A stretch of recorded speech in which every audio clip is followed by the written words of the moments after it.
मैं प्रिया मित्तल।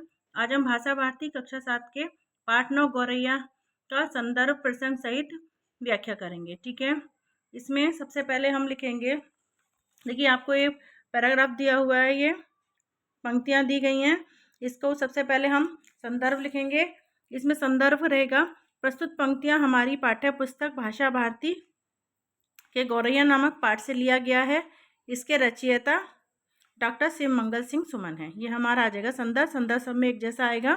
ठीक है, प्रसंग सबका अलग अलग होगा। जैसे इसमें है, मेरे मटमैले अंगना में फुदक रही गौरैया, कच्ची मिट्टी की दीवारें, घास पात का छाजन, मैंने अपना नीड़ बनाया तिनके तिनके चुन चुन, यहाँ कहाँ से तू आ बैठी हरियाली की रानी, जी करता है तुझे चूम लूं ले लूं मधुर बलैया, मेरे मटमैले अंगना में फुदक रही गौरैया।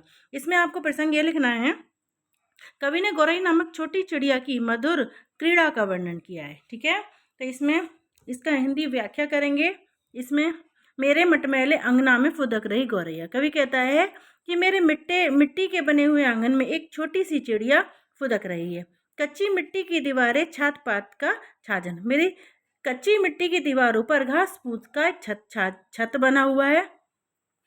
मैंने अपना नीड़ बनाया तिनके तिनके चुन चुन, मैंने घास फूस को इकट्ठा करके तिनके तिनके जोड़कर अपना एक घर बनाया है। यहाँ कहाँ से तू आ बैठी हरियाली की रानी, कवि कहता है, हे हरियाली की रानी, तू यहाँ कहाँ से आकर बैठ गई है, जी करता है तुझे चूम लूं ले लूं मधुर बलैया। कवि कहता है कि मेरा ऐसा मन करता है कि मैं तुझे प्यार से चूम लूं और तेरी बलैया ले लूं।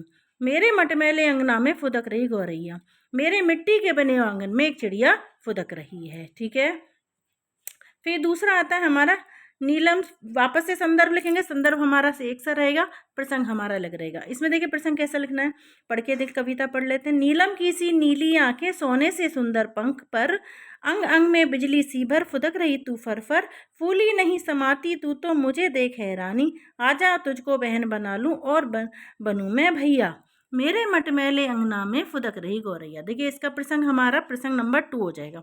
इसमें है गौरैया की चंचलता और सुंदरता का वर्णन किया गया है। ठीक है, इसमें देखिए, नीलम की सी नीली आंखें, ये व्याख्या है, नीलम की सी नीली आंखें सोने से सुंदर पर, कवि कहता है कि तेरी नीली मणि के समान आंखें और स्वर्ण के समान पंख हैं, अंग अंग में बिजली सी भर, फुदक रही तू फर, तू अपने अंग में बिजली सी चमक भर के इधर उधर फुदकती फिर रही है, फूली नहीं समाती तू तो मुझे देख हैरानी, मुझे, कवि कहते हैं, मुझे तुझे देखकर हैरानी होती, मैं तुझे देखकर हैरान होता हूँ कि तू इतनी फूली नहीं समाती है, आजा तुझको बहन बना लूं और बनूं मैं भैया। कवि कहता है कि मैं तुझको, ऐसा मन करता है मेरा कि मैं तुझे बहन बना लूं और मैं तेरा भाई बनने की कामना करता हूं।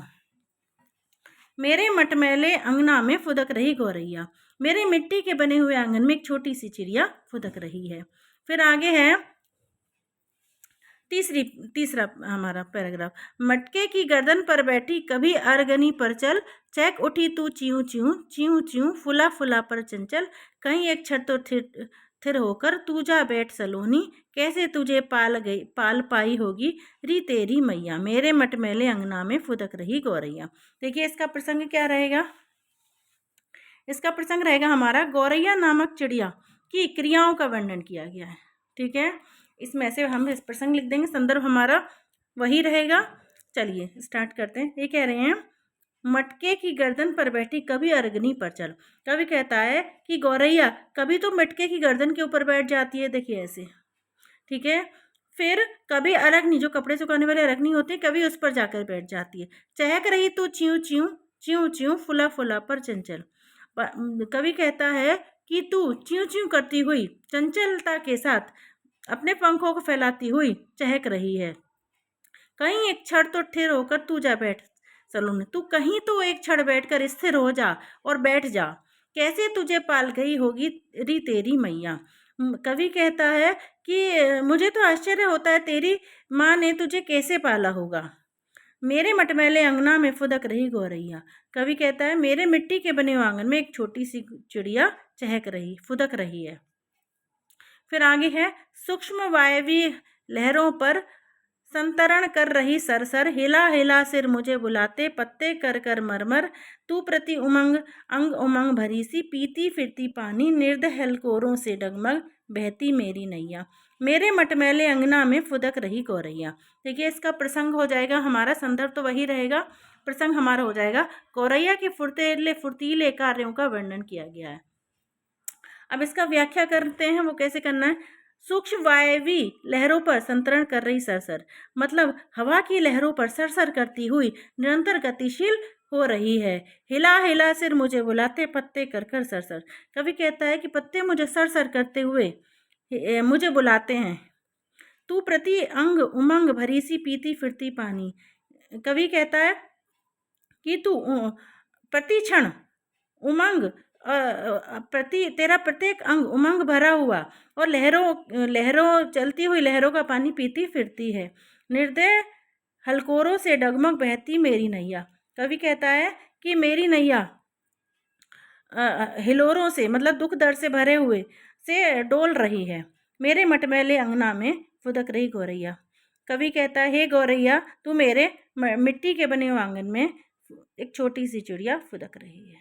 ठीक है, इसी तरह से हम इसका वाक्य व्याख्या करेंगे। संदर्भ सेम रहेगा, प्रसंग हर बार हमारा अलग रहेगा कविता के अनुसार। ठीक है, आपको मेरा वीडियो कैसा लगा कमेंट करके बताना। ठीक है, बाय।